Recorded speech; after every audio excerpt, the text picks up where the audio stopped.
అసలే అన్ని భారీ సినిమాలు, ఆపై ఒప్పుకునేవన్నీ కూడా అత్యంత భారీ ప్రాజెక్టులు.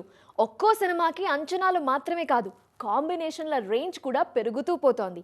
టాలీవుడ్లో అనూహ్యమైన కాంబినేషన్లు ఇప్పుడు ప్రేక్షకులతో వావ్ అనిపిస్తున్నాయి. సేమ్ టైం అదర్ ప్రాజెక్ట్స్ గురించి గుబులు కూడా పుట్టిస్తున్నాయి. అర్జున్ రెడ్డి సినిమా చూసిన ప్రతి ఒక్కరూ ఈ డైరెక్టర్లో ఏదో స్పార్క్ ఉందన్నారు. ఆ సినిమాను హిందీలో చేసినప్పుడు అక్కడి జనాల్లోనూ అదే ఫీలింగ్. సేమ్ కెప్టెన్ యానిమల్ని తీస్తే కోట్లు కురిపించేశారు జనం.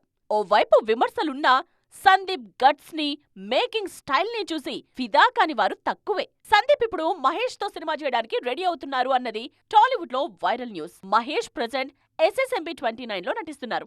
రాజమౌళి తెరకెక్కిస్తున్న ఈ సినిమాను 2026 ఆఖరున గాని 2027లో గాని విడుదల చేస్తారని టాక్ ఉంది. ఈ మూవీ కంప్లీట్ అయ్యాక మహేష్ ఏం చేస్తారనే దాని మీద ప్రస్తుతానికి క్లారిటీ లేదు. ఆఫ్టర్ రాజమౌళి, మహేష్ అడుగులు వేసేది తప్పకుండా సందీప్ సెట్లోకే అనే మాట గట్టిగా వినిపిస్తోంది.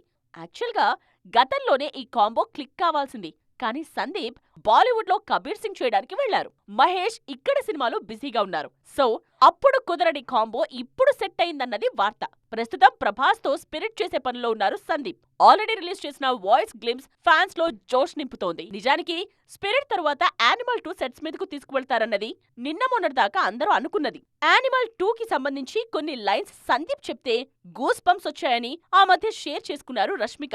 కానీ మహేష్ ఇమ్మీడియట్ గా డేట్స్ ఇస్తే మాత్రం యానిమల్ 2 మరికొన్నాళ్లు వెనక్కి వెళ్లే ప్రమాదం గట్టిగానే కనిపిస్తోంది.